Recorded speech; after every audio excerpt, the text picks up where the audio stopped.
Pernah gak sih kalian debat sama teman kalian karena berbeda pandangan? Bukankah itu keberagaman dalam pandangan atau pluralitas dalam pandangan? Nah, sadar gak sih kalian kalau itu bagian dari postmodernisme?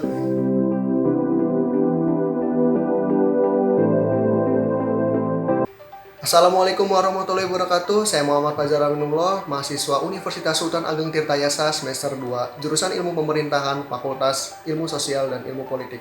Nah, di sini saya ingin berbicara tentang postmodernisme. Nah, postmodernisme ini secara definisinya ada kata post dan modernisme. Tentu saja definisinya pasti setelah dari modernisme, tapi tidak semudah itu. Pandangan modernisme ini menganggap bahwa kebenaran ilmu pengetahuan itu bersifat objektif atau mutlak dan tidak adanya nilai dari manusia. Maka dari itu, lahirlah postmodernisme ini untuk menjawab kritikan dari modernisme ini. Nah, salah satu tokohnya ada Gianfranco Lyotard dalam bukunya yang berjudul The Postmodern Condition, A Report on Knowledge, yang diartikan sebagai pengetahuan universal atas tradisi metafisik dan fondasionalisme dan tentu saja modernisme. Nah, kalau dari beberapa pendapat para ahli lainnya, seperti Louis Leahy yang mengatakan bahwa postmodernisme itu adalah suatu pergerakan ide yang menggantikan ide-ide zaman modern. Lalu ada juga dari Ghazali dan Effendi yang mengatakan bahwa postmodernisme itu adalah suatu koreksi modernisme yang tak terkendali yang muncul sebelumnya.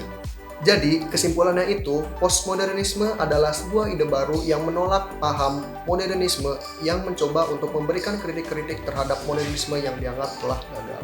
Munculnya postmodernisme ini tak lepas dari kata modernisme. Dari katanya, modernisme ini mengandung makna serba maju. Lalu, modernisme ini menjanjikan bahwa ada perubahan dunia yang lebih mapan. Namun, sebenarnya modernisme ini juga mempunyai sisi gelap, yaitu terdapat banyak penindasan, seperti yang dikatakan oleh Mas Horkheimer Ardono dan Herbert Marcuse. Jatuhnya modernisme ini dan munculnya postmodernisme ini dapat kita ketahui dari pemikiran filsafatnya Soren Kierkegaard yang dikutip oleh Ali Maksum yang menentang rekonstruksi rasional dan masuk akal yang menentukan keabsahan kebenaran ilmu. Jadi, sesuatu itu akan dikatakan benar jika sesuai dengan konsensus atau aturan yang berlaku di dunia modern, yaitu objektif dan rasional. Namun, terkecuali dengan Kierkegaard, ia mengatakan bahwa kebenaran itu adalah subjektif. Jadi, di sini kebenaran itu bukan bersifat mutlak. Jadi, orang-orang bebas untuk menentukan kebenaran masing-masing. Jadi, tiap orang itu beda-beda. Menurut dia benar, menurut dia enggak gitu. Jadi, nggak mutlak. Nggak satu bahasa itu nggak mutlak, tapi relatif.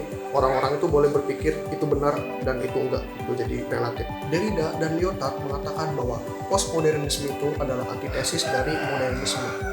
Jadi antitesis itu kayak ibaratnya itu lawan kata antonim gitu, ibaratnya kayak kritikan dari modernisme. Soalnya isi dari postmodernisme itu adalah perlawanan dari modernisme. Salah satu contohnya itu kayak ibaratnya di modernisme itu ada konstruksi, kalau di postmodernisme itu ada dekonstruksi. Nah, kalau di modernisme itu ada pertarungan kelas, kalau di postmodernisme itu ada pertarungan etnis, kalau di modernisme itu ada sentralisasi, kalau di postmodernisme itu ada desentralisasi dan lain sebagainya. Bagi Lyotard, postmodernisme itu bukanlah semata-mata menjadi alat penguasa, namun postmodernisme ini memunculkan kepekaan kita terhadap pandangan yang berbeda-beda dan menumbuhkan rasa toleransi kita terhadap seseorang yang mempunyai pandangan yang berbeda terhadap kita. Soalnya kan dari postmodernisme ini kebenaran itu bersifat subjektif. Jadi dari orang-orang tuh pandangan kebenarannya berbeda-beda, tidak sama. Jadi memunculkan rasa toleransi. Namun juga ada beberapa asumsi dari Foucault, yaitu pengetahuan itu bersifat khas, pengetahuan itu bersifat perspektif, dan pengetahuan itu tidak selamanya murni. Karena di sini di dalam postmodernisme itu pengetahuan itu bersifat subjektif dan perorangan di pandangan-pandangan orang. Di sini dapat disimpulkan bahwa ilmu pengetahuan bagi postmodernisme itu bersifat relatif, bukan kebenaran yang absolut. Dan untuk menilainya, kita harus melihat dari berbagai sisi, bukan hanya dari satu sisi. Karena di sini tidak absolut tapi relatif dan beragam-ragam maksudnya. Nah, dari situ lahirlah pluralisme atau keberagaman. Pluralisme adalah ciri pemikiran postmodernisme lanjut. Adanya pluralisme atau keberagaman sebagai sebuah realita menjadikan kita untuk mentoleransi keberagaman yang lain, tidak untuk menjatuhkan satu sama yang lain. Seperti halnya ilmu pengetahuan yang lainnya, tentu saja adanya kritikan terhadap gagasan postmodernisme. Habermas dalam bukunya The Philosophy of Modernity mengkritik gagasan postmodernisme, menyatakan bahwa asal-usul konsep postmodernisme itu sendiri harus diteliti. Habermas mengemukakan sentimen normatif terhadap gagasan postmodernisme itu sendiri, yaitu keterbukaan atau kebebasan yang menjadi sumber kritik terhadap masyarakat. Oleh karena itu, Habermas mengkritik perspektif postmodernisme yang tidak bisa membedakan mana fenomena dan mana praktik yang terjadi di masyarakat modern. Dan tentu saja, postmodernisme itu juga membawa kelebihan atau kebaikan. Perspektif postmodernisme itu sendiri menjadikan kita lebih peka terhadap wacana positif. Di sini maksudnya positivisme ya, yang kemungkinan akan diputarbalikkan dan digunakan untuk menindas manusia. Nah, postmodernisme itu juga bisa dicontoh kasuskan ke dalam pemerintahan, di mana rakyat sudah bisa dilibatkan.